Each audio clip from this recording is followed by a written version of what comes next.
Kırgız babalarının Kırgızcayı cahşi öğrenirler.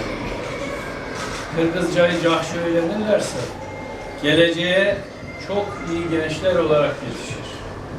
Bizim Türk dünyasının geleceği bu gençler. Bu gençlere sahip olmamız lazım.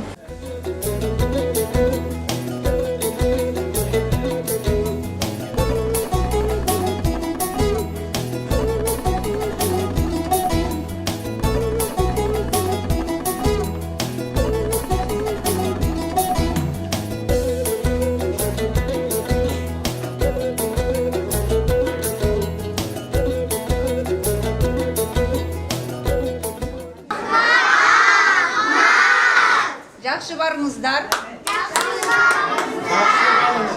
Cahşi kalınız.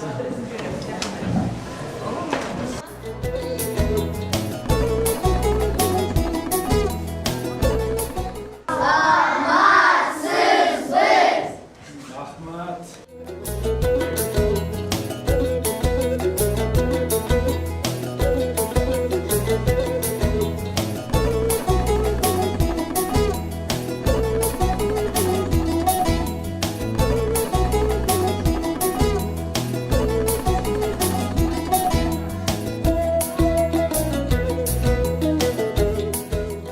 Kişi peyil su жүріп егіз қозудай, ит менен мушықтар көз açıp yumguşa. Ama sen çok cahşi okudun. Sen büyük bir adam olacaksın. Sen cahşi. Beşli. Oo, cahşi. Cahşi Kırgızca öğrensinler. Kırgızca öğrenmek şart. Sayın Cumhurbaşkanımız Sadır Japarov Bey de Kırgızcayı iyi öğrensinler diyor. Biz de Kırgızcayı cahşi öğrenmelerini çok istiyoruz. Bunlar bizim geleceğimiz.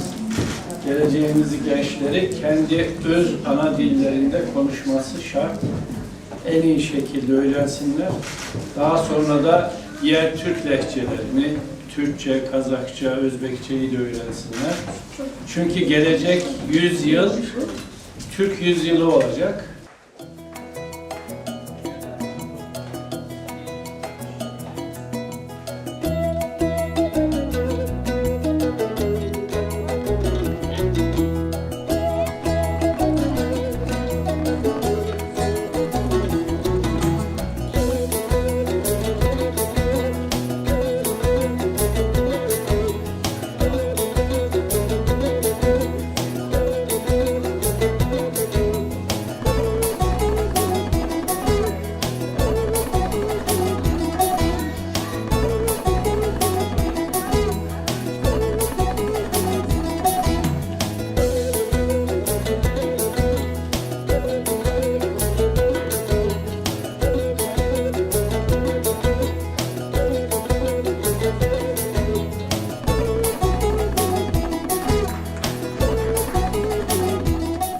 ...23 Nisan Ulusal Egemenlik ve Çocuk Bayramı.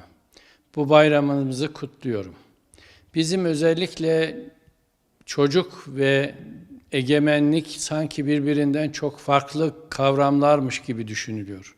Aslında egemenlik devleti temsil eden çok önemli unsurdur. Özellikle Çiçi Kağan'ı hatırladığımızda Çiçi Kağan diyor ki kendinden yüzlerce kat büyüklükteki orduya karşı mücadele ettiğinde bugün öleceğiz, kahraman olacağız ama çocuklarımız başka milletlere başbuğluk yapacak. Yine aynı duygu ve düşünceyi Büyük Taarruz'da görüyoruz. Türk devletinin doğuşunun temelleri Büyük Taarruz'da atılıyor. Kendinden çok daha güçlü ordular mağlup edilerek tekrar Türk milletinin gelecek nesillere ulaşması sağlanıyor. Aslında Mustafa Kemal Atatürk bu bayramı çocuklara armağan ederken geleceğimizi emanet edeceğimiz gençlerimizin gelecekte Türk milletinin yaşatacağına dair olan güvencesidir. Hiç şüphesiz Türkiye Cumhuriyeti Meclisi'nin kuruluşu zor şartlarda da olsa gazi bir meclis olarak kurulması, hatta 2. gazilik unvanını da alması ne kadar kıymetli olduğunu gösteriyor. Dolayısıyla biz Kırgızistan'ımızın 100. yılında Çocuk Bayramı'nın 104.'sünü kutlamanın mutluluğunu yaşıyoruz. Bugün biz hem Büyükelçiliğimizin düzenlediği etkinliklere katılarak hem de Kırgızistan'daki bir okulumuzun öğrencileriyle güzel bir 23 Nisan bayramı yaşamış olduk.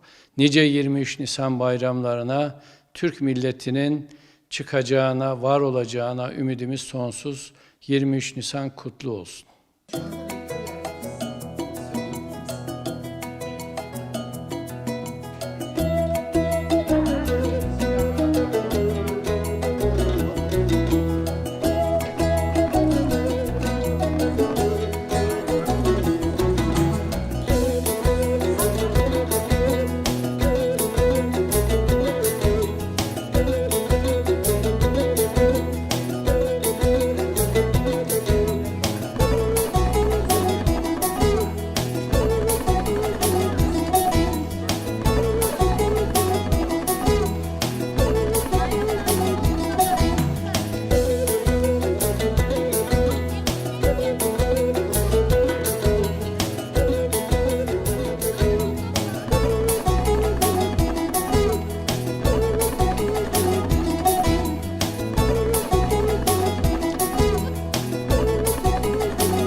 Alışkanlarımın bolgosoy, essen kandın çeğara, kımgı koşoy emesbi, cöbbal bana kımgıgan, kambı koşoy emesbi, kança devine karmaşkan, dengı koşoy emesbi dey, çoğuy menenler koşoy, birri cumabay, gündüzümde cumabay, tün içinde uğabay, tamam içbeyiklidir, karmaşkanın duvardan, akırında koşoy, doydu tolu çaldırı, tak götürüp töbüğü, cerdi karayı öyle, tazabı duvarandın, çukura barıp tığıldı, abada boğumlarandın, aban koşoy yaşındı, kança devine karmaşkan, dağ